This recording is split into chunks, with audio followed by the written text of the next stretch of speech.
Oh no, look out! It's the Reaper! Good morning! It's Friday! I just stopped at Chick-fil-A to get breakfast. The funny thing is, they always have a person out in the drive-thru that's taking orders and interacting with customers in the drive-thru lane. I fail to see how that makes things any quicker than going through the window yourself and having people swipe things, but I guess I'm not in fast food management, so I don't see how it can be faster. It just always strikes me as weird, you know, that the woman is standing right next to the box that you would normally give your order to, but now you're giving it to her instead, so she can punch it on the keypad. I guess. It's beyond me, dude. All I want to do is eat a egg sandwich for breakfast. By the way, I've been listening to classic Steve Vai stuff on the way into work today, and I am feeling super inspired. I'm jacked up. I'm ready for the day to start. I'm ready for the weekend to start. I'm just super excited that it's Friday morning, I think. Here you go, in Florida, we have duck crossing signs. By the way, look at the name of that street. Can you see it? It's Cottontail Lane! Peter Cottontail hopping down Cottontail Lane. Come on. I ran out to Wawa to get lunch. And just like their gobbler sandwich, which is the turkey and the stuffing and everything on a bread, now they have a turkey bowl. I guess apparently they've had it before, but I haven't had it. The turkey bowl has turkey, mashed potatoes, stuffing, and cranberry sauce all in one bowl. Man, lunch is going to be fantastic. I knew Friday was going to be awesome. By the way, if you've got any hungry squirrels by you, send them my way, because we've got tons of acorns all over the parking lot. That looks amazing. So it's after work Friday, and you know why I love driving in Orlando? Because of things like this. These are the two turn lanes. Those guys are not in the turn lane, so both of those cars up ahead are trying to make a left from the regular lane, which in turn just creates the rest of this traffic that's behind me. And probably needs to say, inevitably an accident. I love it. Hey, we're back at the movies. I'm gonna go check out Interstellar by myself while Mary and Jesse are busy getting their hair done. So we're back home and we've got new hair. Yay! It's straight. Yeah, just for a day. I hope it stays straight. For a day. Forever. And we've got Sammy eating Jesse's new hair. Let's see the hair. And she's putting together a thing for her bedroom. Her shoes. So Jesse has... like blue and pink. Blue and purple and pink. Kind of matches her shirt. Yeah. Which, by the way, is from the Crazy Carls. Orlando band. You should check them out. Let's flaunt it. Looks really good. Sammy's not a fan. Alright, we're back from seeing Interstellar. And I really wanted to give the review outside the theater while it was fresh. But I actually need a little bit of time to think about it. It was a 3-hour movie. And there's a lot to digest, I think, in the movie. And I didn't want to be overly harsh when I came out of it. So if I needed to give it an overall score, I probably would give it maybe a 2.5 out of 5. And having said that, I really was looking forward to seeing this movie based off of the coming attractions and everything I read about it and how scientists were involved or engineers and the realness of the science behind the movie. And I'm a huge Matthew McConaughey fan, but I don't think the movie quite lived up to the hype for me. I'm going to give you a little bit of background, and I'm sorry if it contains a little bit of spoilers. I'm not going to give you overt spoilers, but I am going to cover off on some things that you probably could have gleaned out of like the trailer if you saw it, or out of reviews already. So if that bothers you, either earmuff it or you can skip ahead. I'm going to try to cover a couple of beers after this as well. Alright, so the reason why I would give the movie 2.5 out of 5 stars is that I think for the most part, so much of the movie just seems arbitrary.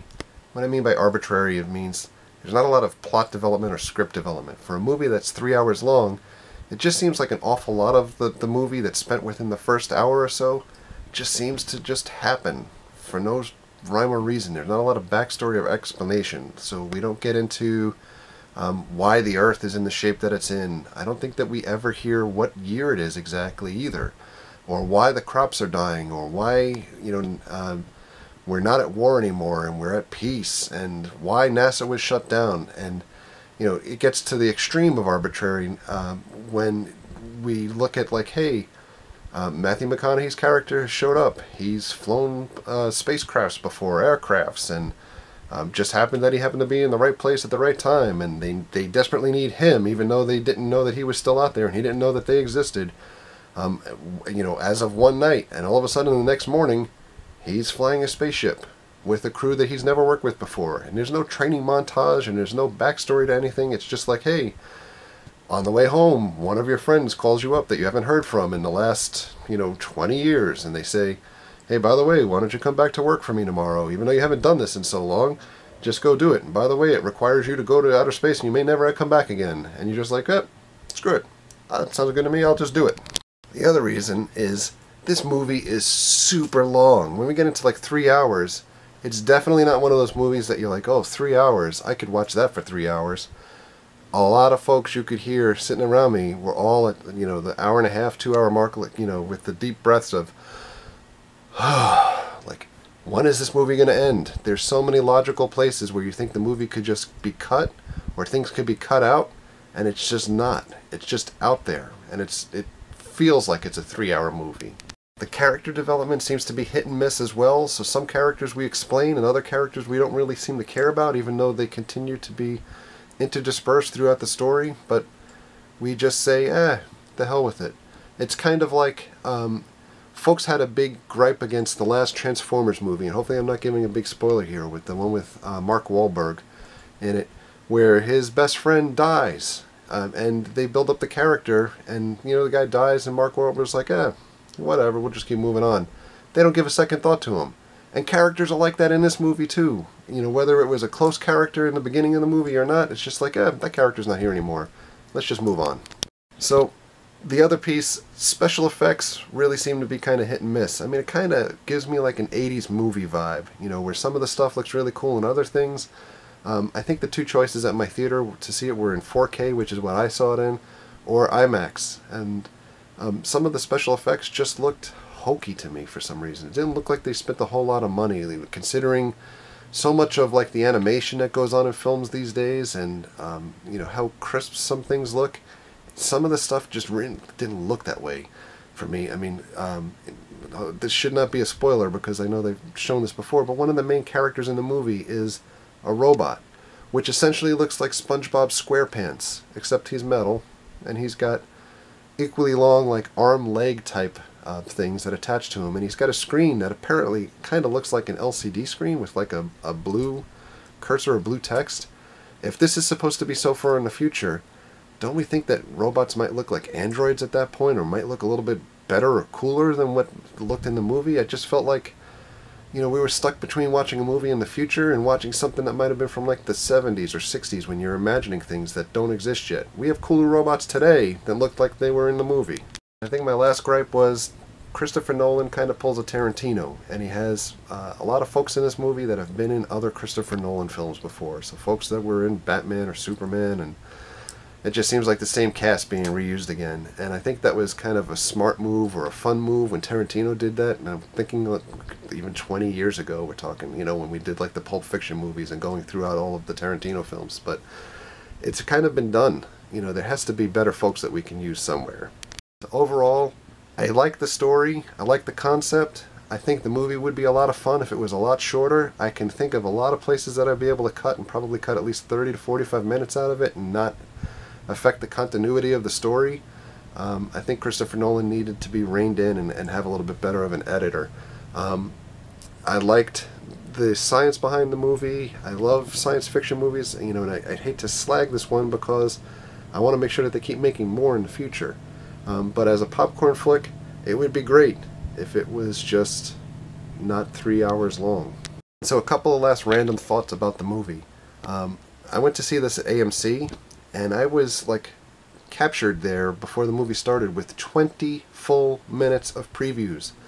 And I think you saw the other night in the vlog, if you watch routinely, I sat and watched previews or trailers on Apple TV. I saw a lot of them again, like the Avengers, which seemed really cool on the big screen. And then it just keeps going on and on and on. 20 full minutes. And I remember when, 10, 20 years ago, if you got like 5 or 10 minutes, people were up in arms. Now we're at a point where we're watching almost a half an hour worth of commercials before a movie starts. So my last gripe about going to the movies today, and I'm not going to continue to keep griping here, but before the movie starts, where they normally come out and they tell you, hey, silence your cell phones, and hey, be quiet and don't talk to people, and don't make a mess, and all these good things. AMC uses animation before the movie starts, where they have these friendly little circular robots that come out and tell you, hey, silence your phones, and by the way, the exits are in the front and the back. But then they go on a tangent and tell you, like, if there's a big robot that's taking advantage or being disruptive in the movie theater, the best thing to do is basically escape the theater and run to the nearest point of safety outside the theater. I didn't really put two and two together. We went to AMC yesterday to see Big Hero 6, and I was kind of laughing that, once upon a time it used to be a human that would come out before the movie started and would tell you where the exits were, and then we were now relying on this animation, so I missed this whole part. But basically, they're doing by friendly animation, telling you to watch out in case somebody is in the movie theater and attacking you. I thought that was kind of a really poor reflection on the way that society is these days, that we need to have that type of warning before a movie starts, that I have to worry about somebody coming in and disrupting the movie with some type of excessive violence. Holy mackerel. Alright, on to more important things. We're going to try 3 beers out tonight. I'm going to try this Jolly Traveler Shandy, the winter edition. We've got this Breckenridge Brewery Christmas Ale. I'm never going to be able to say that 3 times fast. I like the bottle too. Plenty of good cheer. Good friends are near. Good friends ever near. I didn't even drink yet. And we've got Fathead's Holly Jolly Christmas Ale. So the first I'm going to try is this Traveler Jolly Traveler Shandy Winter. It's a wheat ale with lemon peel, with pomegranate juice and orange and spices, so sounds a little weird. Let's try it.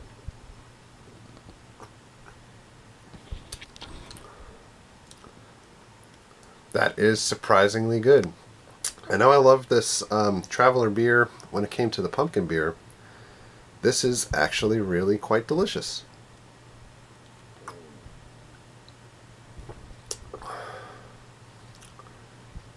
I like it a lot. I would probably give this beer 4 out of 5. I do taste like the citrus taste to it, and the pomegranate is really unusual. Just to make sure I'm tasting this the right way, let's go force it on Mary. Alright, now she's going to try some.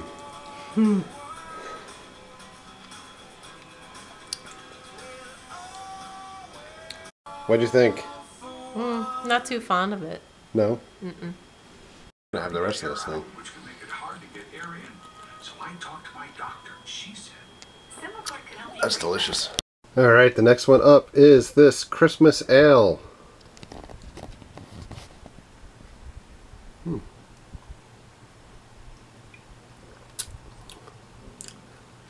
It's a lot harsher.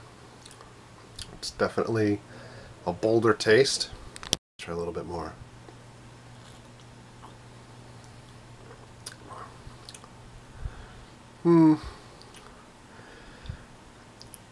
I don't think that there's anything spectacular that kind of jumps out of this beer that makes me think Christmas.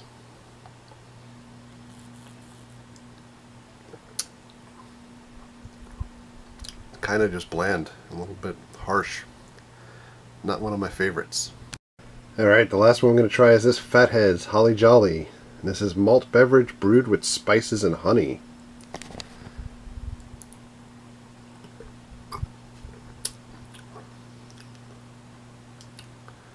It's pretty interesting.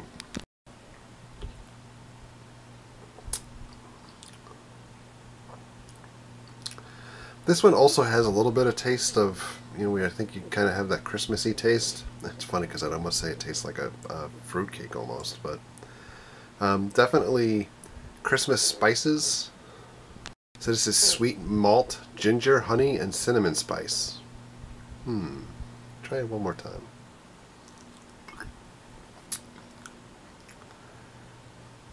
It tastes alright. It's definitely better than the other Christmas ale, but nowhere near as good as that Jolly Traveler. Let's get Mary to try it because she doesn't like ginger, so let's see if she can point it out in the beer. So Mary's going to try this Fathead's Holly Jolly.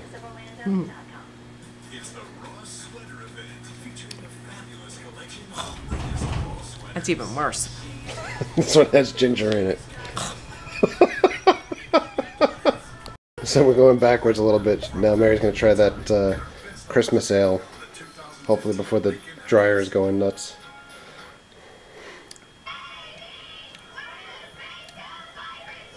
Actually, this one tastes pretty decent. So it should be noted that this beer is the one that I voted the least Christmassy, because it didn't have any Christmas flavor or anything. It just tastes like a regular ale. And that's what Mary liked. Tastes a little coffee-ish. I taste no coffee in here whatsoever. And in case you're wondering why we have a towel back there, that's because when Mary dyes her hair, she doesn't want to get it on the couch. No. So, we're just not weird people that put like towels on furniture for no reason. But this beer, probably the least of the two. The Traveler, I would probably give like a 4.5 out of 5. The second beer was like Fat Jolly. I'm doing this off without having it in front of me. Probably like a 3 out of 5. And this one, maybe a 2 out of 5. Let's have a little bit more of this. That is delicious. I'm going to probably get a 6-pack of this. So, on that note, I have nothing left to say for today. So sorry for the long-winded review of Interstellar. Thank you for all of the likes and the comments and the subscriptions. And thanks, I mean, the comments the other day, over the last couple days in the videos have been phenomenal. So I always know when we're engaging folks a little bit more than others, because we get a ton of comments, and I see them piling up when I'm either out of the house or at work, and I'm sweating it out about having to get back home so I can answer them, because I want to make sure I answer everybody. So thank you very much. So again, thanks for the likes, the comments, the subscriptions. Treat others the way you want to be treated. Have a great night. We'll see you guys tomorrow. Tomorrow we're going to head over to Hollywood Studios, so we want to be able to check out the Osborne Light Show and the Frozen stuff and all that other good stuff. So hope you guys tune in. Thanks.